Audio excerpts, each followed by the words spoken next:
Hello बच्चों, मैं आपका यार सर किस्टन कोचिंग सेंटर का डायरेक्टर। आज हम लोग ह्यूमन रिप्रोडक्शन का 5th लेक्चर लेके आए हैं और इसमें हम लोग पढ़ेंगे। टॉपिक आप लोग देख ही रहे हैं, बहुत पहले से चल रहा है, मेल रिप्रोडक्टिव सिस्टम। देखिए, ये इतना लॉन्ग इसीलिए किया जा रहा है, आपको एक एक चीज़ बारीकी से बताया जा रहा है ताकि जिन बच्चों का ये सब चैप्टर ऑलरेडी कमज़ोर हो गया है या फिर जो बच्चे इधर उधर से क्लास कर रहे हैं लेकिन उसका कॉन्सेप्ट क्लियर नहीं हो पा रहा है, मैं चाहता हूँ हर एक कॉन्सेप्ट आपका क्लियर हो जाए और कहीं भी कुछ भी डाउट ना रह जाए। उसके लिए आपको वीडियो को स्टार्ट से देखना है और हर एक वर्ड को अच्छे से ध्यान से सुनना है बच्चों। चलिए स्टार्ट करते हैं। यहां लिखा हुआ है accessory reproductive glands. In male का ऐसा ग्लैंड जो कि एक्सेसरी है, नेसेसरी नहीं है। देखिए, नेसेसरी दो ही था, मेल में टेस्टिस, फीमेल में ओवरी। और उसका क्या फंडा था, डेफिनेशन क्या था कि प्राइमरी हम उसको बोलेंगे प्राइमरी सेक्स ऑर्गन जो गैमीट रिलीज करे और सेक्स हार्मोन। ये लोग गैमीट रिलीज नहीं करेगा, ये गैमीट को हेल्प करेगा, ये गैमीट को ट्रेवल करने के लिए या टारगेट तक पहुंचने के लिए, फर्टिलाइजेशन होने तक ये हेल्प करेंगे। ध्यान रहे, ये गैमीट रिलीज नहीं करेंगे। गैमीट रिलीज कौन कर रहा है? Testis, ovaries. मेल हम लोग पढ़ रहे हैं स्पर्म, स्पर्म को कौन रिलीज कर दिया? आपका टेस्टिस। अब देखिए आगे क्या हो रहा है। यहां लिखा हुआ है सेमाइनल वेसाइकल, 1 पेयर इन नंबर, ये एक जोड़ा होता है सेमाइनल वेसाइकल। फिर लिखा है internally lined by glandular epithelium, यानी जो सेमाइनल वेसाइकल है उसको अगर अंदर से देखा जाए, अंदर, तो अंदर से उसका लाइनिंग होता है। ये किसा, कौन सा सेल का? ग्लैंड्यूलर एपिथेलियम का सेल का। ये देखिए ये लाइनिंग करके रखा है अंदर। इसका काम क्या है? ये सेमाइनल फ्लूइड रिलीज कर रहा है, सीक्रेट कर रहा है, सेमाइनल फ्लूइड छोड़ रहा है। यहाँ बहुत सारा सेमाइनल फ्लूइड छोड़ा। अब देखिए ये सेमाइनल फ्लूइड का नेचर कैसा होता है, ये दिखने में कैसा है, टच करने में कैसा है। सेमाइनल फ्लूइड जो होता है वो लुब्रिकेटिंग होता है। लुब्रिकेटिंग मतलब lubricating agent are those agents which decrease the friction or reduces the friction, यानी ये जो है फ्रिक्शन को कम कर सकता है। आप कैरम बोर्ड में भी लुब्रिकेटिंग एजेंट का यूज कर रहे हैं, यानी आपका कैरम बोर्ड में जो आप बोरिक एसिड यूज कर रहे हैं, जो पाउडर यूज कर रहे हैं, वो कैरम बोर्ड में जैसे हम गोटी को मारते हैं तो उसका और कैरम बोर्ड का सरफेस का बीच का फ्रिक्शन को कम कर देता है। नहीं, पहले घर्षण ज्यादा होता है लेकिन पाउडर लगाने से वो घर्षण कम हो जाता है। तो कोई भी ऐसा एजेंट जो घर्षण को कम करे उसको हम लोग बोलते हैं लुब्रिकेटिंग एजेंट।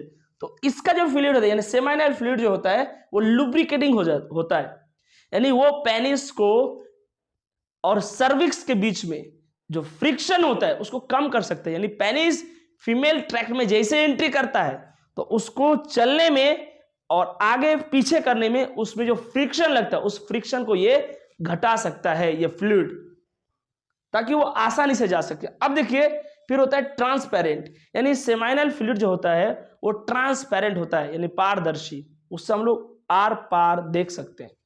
फिर लिखा है ये जेली लाइक होता है, यानी जेली के जैसा होता है, और स्लाइटली एल्कलाइन, ये इसका पीएच है 7.3 जो कि एल्कलाइन इन नेचर होता है। अब देखिए, यानी अगर 7 एग्जैक्ट रहे न्यूट्रल, 7 से कम पीएच रहे, जितना कम उतना एसिडिक, जितना ज्यादा उतना बेसिक, ये बहुत ज्यादा भी नहीं है तो इसलिए स्लाइटली एल्कलाइन है। मानिए आपका 8 होता या फिर 7.9 होता या फिर 8, 9, 10 ऐसा कुछ होता जो 7 से बहुत ज्यादा है तो ये हाईली एल्कलाइन होता। तो ये हाईली एल्कलाइन नहीं है, स्लाइटली है, क्योंकि 7 से थोड़ा ज्यादा है। फिर यहां लिखा है सेमाइनल फ्लूइड 70 से 80% ऑफ सीमन, यानी आपका सीमन का जो सीमन का 70 से 80% भाग, हिस्सा सिर्फ सेमाइनल फ्लूइड का होता है। यानी अगर सीमन 100 ml है, एक एग्जांपल में बोल रहा हूं, तो 100 ml में मानिए कि 70 से 80 ml सिर्फ सेमाइनल वेसिकल से निकला हुआ सेमाइनल फ्लूइड है। ध्यान रहे बच्चों। फिर आगे लिखा हुआ है ये जो सेमाइनल फ्लूइड में क्या क्या होता है, उसमें होता है फ्रक्टोज, ये फ्यूल फॉर स्पर्म, स्पर्म के लिए फ्यूल का काम करने वाला, तेल का काम करने वाला, यानी स्पर्म को आगे बढ़ने के लिए जो एनर्जी चाहिए उसको चलाने वाला तेल, वो होता है फ्रक्टोज। और उस फ्रक्टोज कहां पर है? सेमाइनल फ्लूइड के अंदर है। सेमाइनल फ्लूइड कौन रिलीज किया? Seminal vesicle. फिर मिलता है इसमें प्रोस्टाग्लैंडिन, जो कि डायलेशन ऑफ सर्विक्स। देखिए, जैसे ही सीमन निकला, सीमन के साथ साथ आपका ये सब भी निकलेगा, क्योंकि सेमाइनल वेसिकल भी किस में ऐड हो चुका है? आपका सीमन में। ये जैसे सर्विक्स के अंदर जाएगा, यानी फीमेल ट्रैक्ट के अंदर जैसे ये जाएगा, तो जाते ही उसको ये, जैसे ही उसमें आपका ये टच होगा, आपका प्रोस्टाग्लैंडिन, इसका रोल है उसको डायलेशन करना, यानी थोड़ा और उसको डायलेट करना, बड़ा करना, ताकि पेनिस का एंट्री आसानी से हो पाए। ध्यान रहे बच्चों। फिर आगे है फिब्रिनोजन, कोगुलेशन ऑफ सीमन, यानी सीमन को कोगुलेट करना भी जरूरी है। ये मैं आपको डिटेल से पिछला लेक्चर में बताया। सीमन को क्यों कोगुलेट करेंगे भाई? स्पर्म को ऑलरेडी इमोटाइल कौन कर दिया? आपका एपिडाइडमिस, यानी एपिडाइडमिस जो है वो हमारा स्पर्म को इमोटाइल कर दिया। फिर भी अगर थोड़ा सा मोटिलिटी उसके अंदर रह जाए, थोड़ा सा चल फिर का शक्ति रह जाए चलने फिरने का, उसको भी और कम करने के लिए हम सीमन को कैसा कर दिए? कोगुलेटेड कर दिए, यानी जमा दिए, गाढ़ा कर दिए सीमन को। क्यों गाढ़ा किए? ताकि स्पर्म उसमें ठीक से चल ना पाए। क्यों? हमको चलाना नहीं है अभी, क्योंकि इसको फीमेल के अंदर चलाना है। आप देखिए, और इसमें कुछ और बेसिक प्रोटीन भी होता है।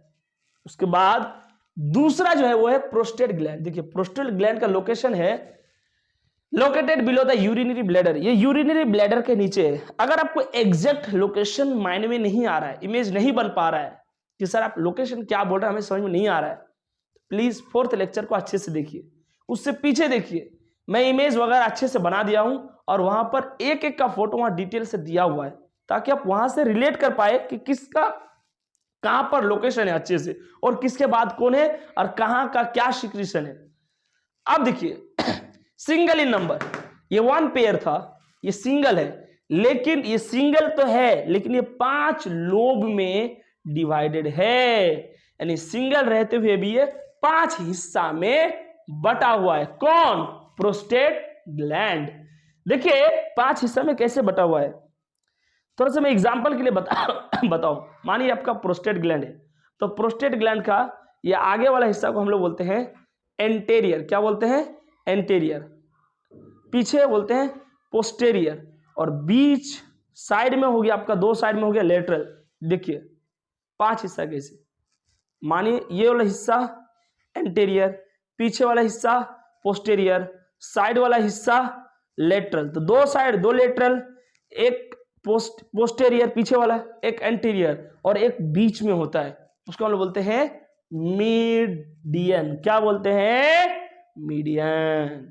तो हमारा प्रोस्टेट ग्लैंड कितना लोब में डिवाइडेड है? 5 लोब में, 5 भाग है उसका, 2 लेटरल, एक एंटेरियर, एक पोस्टेरियर, और एक मीडियन।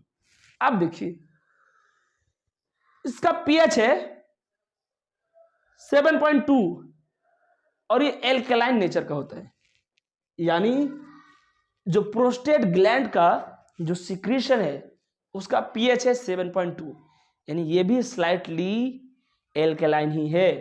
अब देखिए, फिर यहां पर दिया हुआ है 30% ऑफ सीमन, यानी सीमन फॉर्मेशन में सोचिए इसका भी कितना बड़ा रोल है।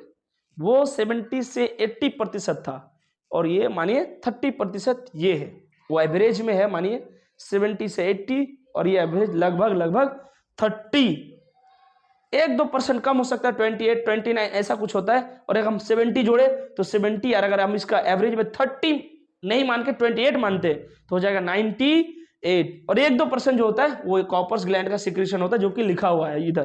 तो देखिए, इसमें इसका पीएच तो ये है, एल्कलाइन होता है।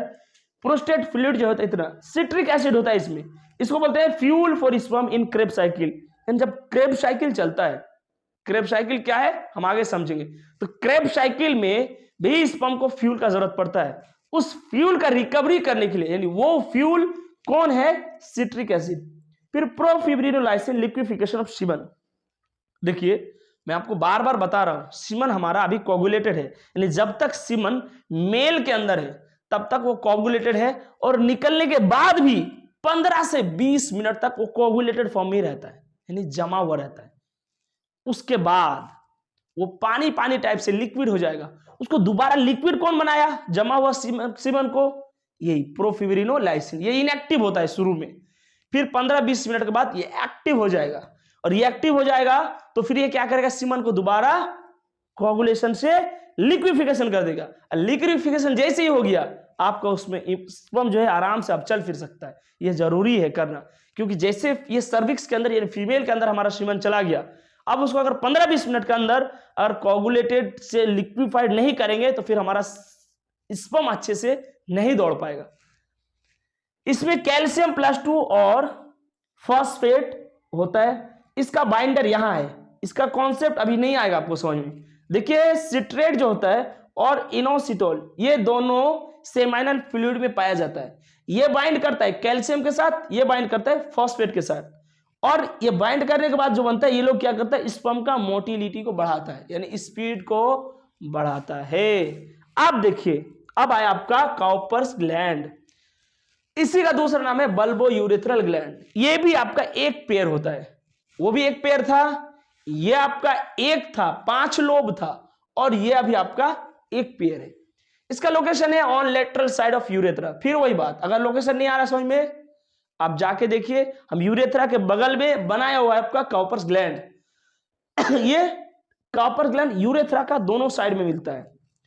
इसका सिक्रेशन जो होता है वो थिक होता है, क्लियर म्यूकस के जैसा होता है, यानी ये भी क्लियर होता है, मानिए ट्रांसपेरेंट टाइप से होता है, और म्यूकस जैसा है और गाढ़ा होता है। इसका सिक्रेशन जो सिक्रीट करता है, कब पीएच है 7.2, फिर वही 7.2 है, 7 से ज्यादा है तो एल्कलाइन होगा। एल्कलाइन होता है destroy acidity of urethra and help in movement of sperm. बच्चों ध्यान से देखिए, ये जो है इसका जो सिक्रेशन है काउपर्स ग्लैंड का, इसका सिक्रेशन का मेन काम है आपका यूरेथ्रा को क्लीन करना। सोचिए, जहां से दिन में कई बार यूरिन निकला हो, हमारा जो यूरिन होता है, यूरिन अब वहां से उस नली से यूरिन निकला है तो वहां थोड़ा एसिडिक रह गया वो जगह, और उसी नली से अगर हम दोबारा सीमन निकाल देंगे तो हो सकता है हमारा स्पर्म वहां दिक्कत हो, स्पर्म को चलने में प्रॉब्लम हो, तो उसको दोबारा एसिडिटी वहां का हटा के, एसिडिक नेचर ऑफ यूरेथ्रा को हटाने के लिए ये क्या करता है, ये एल्कलीन नेचर का फ्लूइड उसमें पहले ही रन हो जाएगा, पहले ही चल जाएगा, ताकि वहां से स्पर्म को जाने में, सीमन को जाने में कोई प्रॉब्लम ना हो। यानी अगर कोई पूछे यूरेथ्रा का एसिडिटी को कौन कैंसिल आउट करता है, तो आपको बोलना है काउपर्स ग्लैंड का फ्लूइड या फिर इसका सिक्रेशन। अब देखिए, प्री इजोकुलेटरी फ्लूइड, यानी एजुकुलेशन से पहले इसको निकलना पड़ेगा। अब ये कोई बोलने वाला बात थोड़ी है, इसको रास्ता क्लियर करना है। तो एजुकुलेशन यानी जो मेन इजोकुलेशन है, जहां स्पर्म साथ में आ रहा है सीमन के साथ, उससे पहले ही एक और फ्लूइड निकल जाता है, उस फ्लूइड का नाम है प्री इजोकुलेटरी फ्लूइड, और वही है इसका सिक्रेशन। उसका काम क्या है, साफ करना है यूरेथ्रा को। आप देखिए यहां पर है लुब्रिकेशन ऑफ पेनिस, और एक काम और है, पेनिस को लुब्रिकेशन देता है, यानी पेनिस और वेजाइना का फ्रिक्शन को रिड्यूस करता है। कौन, काउपर्स ग्लैंड का सिक्रेशन। फिर यहां पर लिखा है सीमन बराबर sperm plus secretions of all accessory glands. अगर पूछा जाए कि सीमन क्या है, तो आपको जवाब देना है सभी एक्सेसरी ग्लैंड्स का जो भी सिक्रेशन है और उसमें स्पर्म ऐड हो जाए, अगर उसको हम लोग बोलेंगे सीमन, यानी secretions of all accessory glands plus sperm. Sperm कहां से आ गया आपका, सेमिनिफरस ट्यूब्यूल से, मतलब टेस्टिस से। टेस्टिस से स्पर्म आ रहा है दौड़ के, और ये लोग अपना अपना सिक्रेशन को ऐड कर दिया, मिला के बन गया सीमन। क्या बन गया, सीमन। ध्यान से बच्चों, आपको एक एक लाइन अच्छे से ध्यान से सुनना है और कॉन्सेप्ट को क्लियर करते हुए चलना है। मैं जो भी आपको बताया आप सबसे पहले नोट डाउन कीजिए।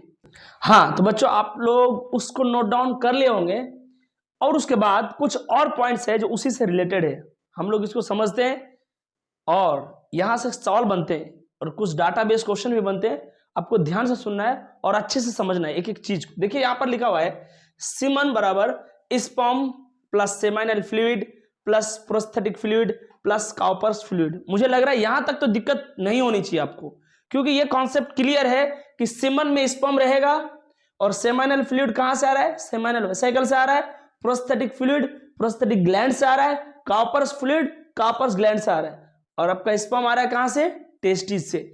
इन सब को मिला के हम बोलेंगे सीमन। यानी सीमन में स्पर्म है, सेमाइनल फ्लूइड है, प्रोस्थेटिक फ्लूइड है और एंड में वो आपका काउपर्स फ्लूइड है। अगर हम 100% इस सीमन को मानते हैं कि हमारा सीमन 100% है, तो उसमें से आप देखिए 10% ही सिर्फ स्पर्म है। बच्चों मेन रोल स्पर्म का ही है, स्पर्म और ओवम को फ्यूज होके ही जाइगोट बनना है और वहां से ही आपका आगे जाके एम्ब्रायो और फिर वही जाके बच्चा बनना है। लेकिन लेकिन लेकिन वो सिर्फ 10% है। यानी अगर 100 ml सीमन निकल रहा है तो उसमें से सिर्फ 10 ml स्पर्म है और 90 ml इन सब एक्सेसरी ग्लैंड्स का फ्लूइड है। अब देखिए मैं क्या लिख सकता हूं, सीमन बराबर sperm plus secretion of all accessory reproductive gland. ध्यान से, सीमन बराबर sperm plus secretion of all accessory reproductive glands. यहां तक भी कोई दिक्कत नहीं है, वो सब देखिए यहां लिखा हुआ है टोटल बात। फिर सीमन बराबर स्पर्म प्लस सेमाइनल प्लाज्मा। हाँ, एक्सेसरी ग्लैंड्स का जितना भी सिक्रीशन है उन सब को मिला के बोलते हैं सेमाइनल प्लाज्मा। एक्सेसरी ग्लैंड्स का टोटल सिक्रीशंस को मिला के बोलते हैं सेमाइनल प्लाज्मा। तो मैं बोल दूं सीमन बराबर sperm plus seminal plasma. Seminal plasma क्या है, secretion of all accessory reproductive glands. यानी इसका सिक्रीशन, इसका सिक्रीशन, इसका सिक्रीशन, इसको हम लोग मिला के बोलते हैं सेमाइनल प्लाज्मा। तो क्या मैं बोल दूं, सीमन बराबर sperm plus secretion of all accessory reproductive glands मतलब सेमाइनल प्लाज्मा। सेमाइनल प्लाज्मा मतलब secretion of all accessory reproductive glands. देखिए बात वही है, बट आगे पीछे होके इस तरीके से लिखा हुआ है ताकि आपको और अच्छे से क्लियर होकर समझ में आए। एक एक चीज को 2-2, 3-3 बार नोटिस किया गया, यहां पर लिखा गया है ताकि आपका कहीं भी कुछ भी छूट ना जाए। बेटा ध्यान से, sperm count 3 to 4 ml semen ejaculates in per ejaculation. यानी एक बार एजुकुलेट अगर हो रहा है, एक बार में जो सीमन निकल रहा है वो 3 से 4 ml तक हो सकता है। यानी पर एजुकुलेशन, हर एक एजुकुलेशन में 3 से 4 ml तक सीमन है, स्पर्म नहीं सीमन। अब देखिए ये 3 से 4 ml सीमन में मानिए तो 200 से 300 मिलियन स्पर्म है। ध्यान से, पर इजुकुलेशन, हर एक इजुकुलेशन में 3 से 4 ml सीमन, और उस 3 से 4 ml सीमन में 200 से 300 मिलियन स्पर्म। अब 200 से 300 मिलियन को हम लोग बोलते हैं 20 करोड़ से 30 करोड़ स्पर्म। इतना स्पर्म किसमें है, 3 से 4 ml में। 3 से 4 ml कब निकलता है, हर एक इजुकुलेशन। यानी एक बार जब पेनिस से सिक्रीशन हो रहा है सीमन का, तो वो 3 से 4 ml सीमन हो सकता है, और उस 3 से 4 ml सीमन के अंदर 20 करोड़ से 30 करोड़ स्पर्म है। देखिए ऐसा लिखा गया है 3 to 4 ml सीमन पर एजुकुलेशन, या फिर 200 से 300 मिलियन स्पर्म पर एजुकुलेशन, या फिर 20 करोड़ से 30 करोड़ स्पर्म पर एजुकुलेशन। अब देखिए यहां पर कुछ चीजें हैं और ये टर्म्स को रिलेटेड है, ये स्पर्म का काउंट से ही रिलेटेड है कि स्पर्म कम होने से क्या होगा, स्पर्म का मॉर्फोलॉजी यानी स्ट्रक्चर बाहर अगर खराब हो जाएगा उसको हम लोग क्या बोलेंगे। सबका डेफिशिएंसी का एक अलग अलग टर्मिनोलॉजी दिया गया है। पहला दिया है ओलिगोस्पर्मिया।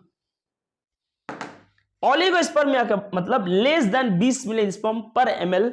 देखिए अगर 1 ml सीमन में 20 मिलियन से कम स्पर्म है, 1 ml में, देखिए 3 से 4 ml में 200 से 300 मिलियन था, तो मानिए 1 ml में कितना होगा, मानिए 1 ml में अगर हम लोग मानते हैं तो यहां पर कम से कम 80 से 90 मिलियन, लेकिन 80 से 90 मिलियन यहां होना चाहिए, 80 90 70 यहां तक आपका 1 ml में अगर मिलियन, इतना million 80 million 90 million 50 million 1 ml में है तो ठीक, लेकिन अगर 1 ml सीमन में, यानी अगर हम सीमन को 1 ml सीमन लिए हैं और उसमें हम देख रहे हैं तो 20 मिलियन से भी कम स्पर्म है, तो उसको हम लोग बोलेंगे ऑलिगो स्पर्मिया, या फिर लेस देन 2 करोड़, वही 20 मिलियन मतलब 2 करोड़। अगर 2 करोड़ स्पर्म आपका नहीं है 1 ml में, 1 ml में 2 करोड़ भी स्पर्म नहीं है, तो उसको ऑलिगो स्पर्मिया बोलेंगे, स्पर्म का कमी है उसका सीमन में, इससे कम है मतलब स्पर्म का कमी है सीमन के अंदर। और अगर एजोस्पर्मिया मतलब almost absence of sperm in semen, अगर सीमन के अंदर स्पर्म लगभग है ही नहीं, यानी सीमन आ रहा है, यानी उसमें सेमिनल फ्लूइड भी है, प्रोस्थेटिक फ्लूइड भी है, कार्पस फ्लूइड भी है, लेकिन स्पर्म नहीं है, कोई भी कारण हो सकता है, तो इसमें फर्टिलिटी नहीं होगा। अब ये सब कितना भी आप भेज दें, क्या इन सब से फर्टिलाइजेशन होगा या इससे तो वो स्टेराइल रहेगा, वो बंदा का बच्चा नहीं होगा। अगर एजोस्पर्मिया है तो मतलब उसमें मानिए सीमन में लगभग स्पर्म एब्सेंट है। फिर है एस्थेनोस्पर्मिया, इसका मतलब है most of the sperms are immotile. अब सोचिए स्पर्म को फीमेल के अंदर जाके मोटिलिटी शो करना है, यानी खुद से चलना है, और वहां अगर इमोटाइल है, यानी ज्यादातर स्पर्म अगर वहां जाके इमोटाइल रह गया, इमोटाइल है, वहां चल नहीं पा रहा है, इस कंडीशन को हम लोग बोलते हैं एस्थेनोस्पर्मिया। इसमें भी बहुत ज्यादा प्रॉब्लम हो सकता है। एक है टेरेटोस्पर्मिया, इसका मतलब अबनॉर्मल मॉर्फोलॉजी ऑफ स्पर्म, यानी स्पर्म है, हाँ है, लेकिन स्पर्म का मॉर्फोलॉजी ठीक नहीं है। स्पर्म का कैसा आकार होना चाहिए, स्पर्म कुछ ऐसा होना चाहिए, जे जे जे और जे, लेकिन हमारा स्पर्म का मॉर्फोलॉजी ऐसा नहीं है। मानिए स्पर्म तो है लेकिन इस आकार का नहीं है, कुछ ऐसा ऐसा है, ऐसा ऐसा बन गया है, तो ऐसा स्पर्म वाला मॉर्फोलॉजी वाला स्पर्म चल नहीं पाएगा, तो इस काम, ये भी किसी काम का नहीं है। मॉर्फोलॉजी मतलब बाहरी स्ट्रक्चर, तो अगर एबनॉर्मल मॉर्फोलॉजी है, बाहरी स्ट्रक्चर स्पर्म का खराब है, स्पर्म का स्थिति ठीक नहीं है, इसको हम लोग बोलते हैं टेरेटोस्पर्मिया। 4 पॉइंट पढ़े। पहला ओलिगोस्पर्मिया मतलब अगर 20 मिलियन से भी कम स्पर्म है 1 ml के अंदर, ओलिगोस्पर्मिया। अगर ऑलमोस्ट एब्सेंस है, यानी स्पर्म लगभग है ही नहीं, एजोस्पर्मिया। अगर स्पर्म जो है इमोटाइल नेचर का है, यानी स्पर्म तो है लेकिन चल नहीं पा रहा, इमोटाइल है, तो उसको बोलेंगे एस्थेनोस्पर्मिया। टेरेटोस्पर्मिया मतलब एबनॉर्मल मॉर्फोलॉजी, यानी मॉर्फोलॉजी खराब है। समझ रहे हैं आप? तो बच्चों ये तक हम लोग पढ़ लिए। अब देखिए यहाँ एक और पॉइंट लिखा हुआ है विटामिन ई के बारे में। Vitamin E necessary for germination and growth of sperm, यानी स्पर्म बनने के लिए। स्पर्म कहां बन रहा है? सेमिनिफरस ट्यूब्यूल में, और स्पर्म को ग्रोथ भी करने के लिए इस विटामिन का होना जरूरी है। अब सोचिए अगर किसी इंसान में स्पर्म ठीक नहीं बन रहा है, या फिर स्पर्म बन ही नहीं रहा है, या फिर स्पर्म का ग्रोथ नहीं हो रहा है, तो स्टेराइल हो जाएगा। कैसा हो जाएगा? स्टेराइल मतलब वो बच्चा जन्म नहीं दे सकता है। ऐसा इंसान को हम लोग बोलते हैं स्टेराइल, और जो देता है उसको हम लोग बोलते हैं फर्टाइल। जो लोग बच्चा जन्म दे सकते हैं उसको बोलते हैं फर्टाइल, जो नहीं दे सकते उसको बोलते हैं स्टेराइल। तो ये जो है, ये विटामिन ई, ये जर्मिनेशन के लिए भी, यानी स्पर्म बनने के लिए भी, और उसका ग्रोथ के लिए भी जरूरी है। तो ये क्या करता है? Deficiency of vitamin A. अगर विटामिन ए का डेफिशिएंसी है, यानी कमी है, तो आप खुद सोचिए कमी है तो क्या क्या हो सकता है? ओलिगोस्पर्मिया होगा, यानी स्पर्म, ये इसके लिए स्पर्म हेल्प करता है ये बनने में, तो अगर कम बनेगा तो लेस देन 20 मिलियन पर ml हो जाएगा, तो ओलिगोस्पर्मिया हो जाएगा। यानी अगर विटामिन ई का कमी है तो ओलिगोस्पर्मिया हो सकता है। और एजोस्पर्मिया, एंजियोस्पर्मिया मतलब ऑलमोस्ट एब्सेंस ऑफ, अगर ये मानिए कि विटामिन ई का हद से ज्यादा कमी है तो बनेगा ही नहीं तो लगभग एब्सेंट मिलेगा, यानी एंजियोस्पर्मिया। ये दोनों हो सकता है किस कंडीशन में, अगर शरीर में विटामिन ई का कमी है तो ये इसको हम बोलते हैं एंटी स्टेराइल विटामिन, यानी एक ऐसा विटामिन है जो स्टेरिलिटी को आने नहीं देता है, जो फर्टिलिटी के लिए इंपॉर्टेंट है, तो हम बोलते हैं एंटी स्टेराइल या फिर एंटी स्टेरिलिटी विटामिन। ध्यान से बच्चों एक एक शब्द को लिखिए, ध्यान से पढ़िए और नेक्स्ट लेक्चर के लिए रेडी रहिए। और मैं आपका कमेंट का वेट कर रहा हूं, आप कमेंट में अपना नाम कम और प्रॉब्लम जरूर लिख के भेजिए, मैं वेट कर रहा हूं। थैंक्स बच्चों।